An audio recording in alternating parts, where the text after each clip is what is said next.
Hey guys, welcome back to my channel. My name is Addie. Today, I thought I would share with you my top 10 homeschool supply items for you as an educator, like making homeschool easier. I'm gonna do another video on the actual like supplies, say like pom-poms, crayons, that sort of thing, separately, but this is like the supplies to make homeschooling the best that it can be. So these are my top 10. And I am a mom of 3. I am homeschooling 2 of them right now, although one of them is gonna actually go to school next year. We'll see how that goes, but I'll still be homeschooling the other one and my third one in a little while. And we have been doing this homeschool stuff for like 3 years now, I wanna say. So this is like what I have found most useful in that time. First off is a printer. You're gonna need a printer if you wanna do homeschool. There's so many resources that are just so easy to print, coloring pages and math examples and all kinds of different like worksheets. So you're gonna want a printer, and I will link the one that I have in the description box below.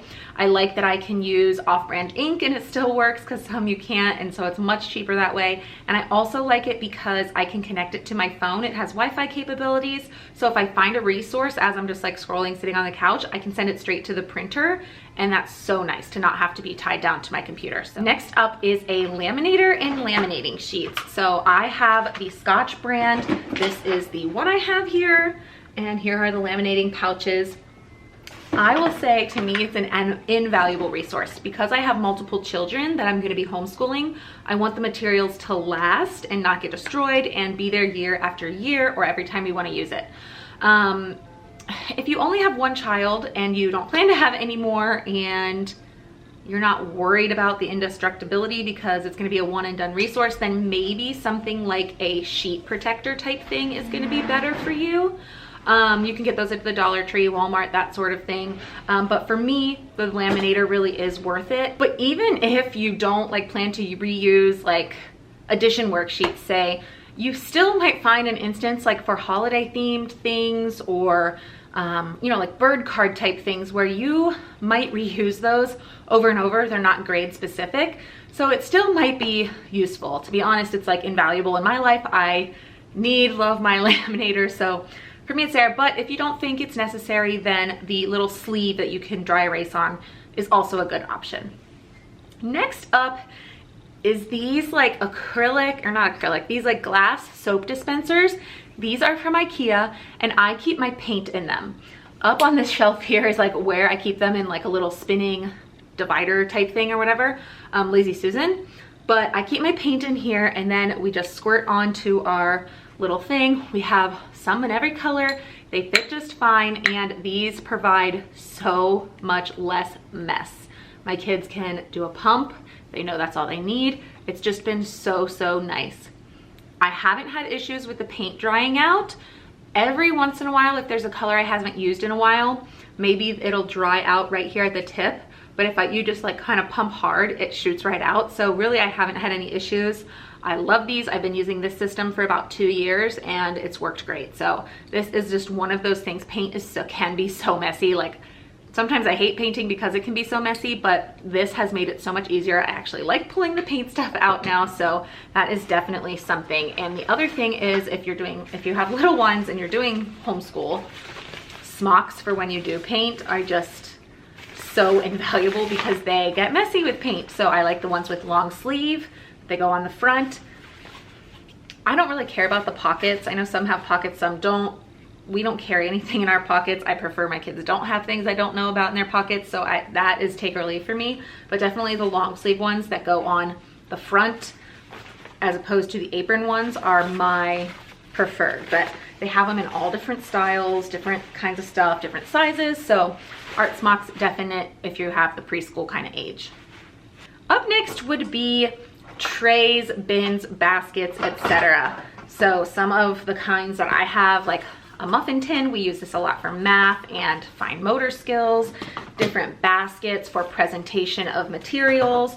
We have different bins for sensory and just kind of carrying stuff. And then also trays, because we will put, you know, maybe a craft on here so we don't make a mess elsewhere on the table, or we will put, you know, beads and threading or just whatever the activity might be in a tray or in a bin or whatever it is to contain mess. And we just, I should say I don't know if my kids have a preference whether we do that or not, but I really like using trays, bins, whatever, because it just saves so much time in cleanup. It keeps the activity right there. The pieces don't go all over. So for me, this is really invaluable. And I have these, like this, for example, I have an extra one of these so that I have one in my kitchen for baking, and this one is specifically for homeschool. I keep it with my homeschool stuff. So that probably preludes to the next thing on the list, which is, if I can find it, measuring cups and measuring spoons. I have a separate set for my kids, like from the Dollar Tree, that stay with the kids' stuff so that I'm not missing any from the kitchen. And that's another item I really highly suggest. You can use these in sensory bins. You can use them when you're cooking or baking to practice math skills and fractions. You can use them in little trays for writing utensils. There's lots of different ways that you can use measuring cups and spoons. So definitely another item that we love having around for science and for math in particular. Up next is actually a nail sorter. So here I have mine. I've done a whole video on like what's in here and that sort of stuff. I can link it below. I keep my language objects in here. So I have each one labeled with a letter, and anything that, you know, starts with that letter. I have many objects that go with it. We use this a lot for language. I also keep any of my flashcards. These are insect cards, that sort of thing. I keep those in here to be able to keep them better separated, because the boxes to cards just never stay nice. So it's nice to have a little organization system for them. If you don't have these little things here, I really like this for organizing craft supplies as well. So, you know, maybe you have googly eyes in one, pipe cleaners in one, you know, that sort of thing, pom-poms in one, or you can color code it, whatever it is. So these I just think are so nice for homeschooling organization. I love it, highly recommend it. I'll link it, I'll link everything, but these definitely have been so used. Up next is butcher paper. Mine comes in this big, huge, giant roll from an office supply store, but it's basically a big roll of white paper. Some are brown because that's actually the color of butcher's paper, the brown one, but it is just such a useful tool for preschool in particular. You can put it on the wall and have them do sticker work. You can have them do dot work. We use it for wrapping paper. We use it for paint crafts. So many different things. So much better than notebook paper or just plain white paper. Really, really, really love using butcher paper. Next up is this clock. It is a like visual clock, we call it. I got this maybe about a year ago, and it was such a game changer for us. So basically, if we're doing school, I don't like school work to be more than like 20-30 minutes at a time. And for a subject, I don't like it being really more than like 5-10 minutes at a time. And that's because kids are young, their attention span isn't good. I don't want it to be, you know, a burden. I don't want them to hate learning. So when I say, hey, let's do 5 minutes of letters, we turn this on, we put it to 5, and they do it because they like setting the clock. And when the timer goes off, they're done. And it's like so nice. But we also use it just in life. So I'll say, you know, we have 30 minutes until we need to leave to go to the park. So we'll put it at 30. I say, you have this long. If you get your shoes on, your water bottle, you know, whatever you have that you're ready to go, then you have this long to do whatever you want before we leave. So then they can see this is how long we have left. You can watch TV for, you know, 40 minutes, whatever it might be. They can visually see what's going on, and this has just helped so much with meltdowns and tantrums. Highly, highly, highly recommend this for the classroom and just for everyday life if you have little kids.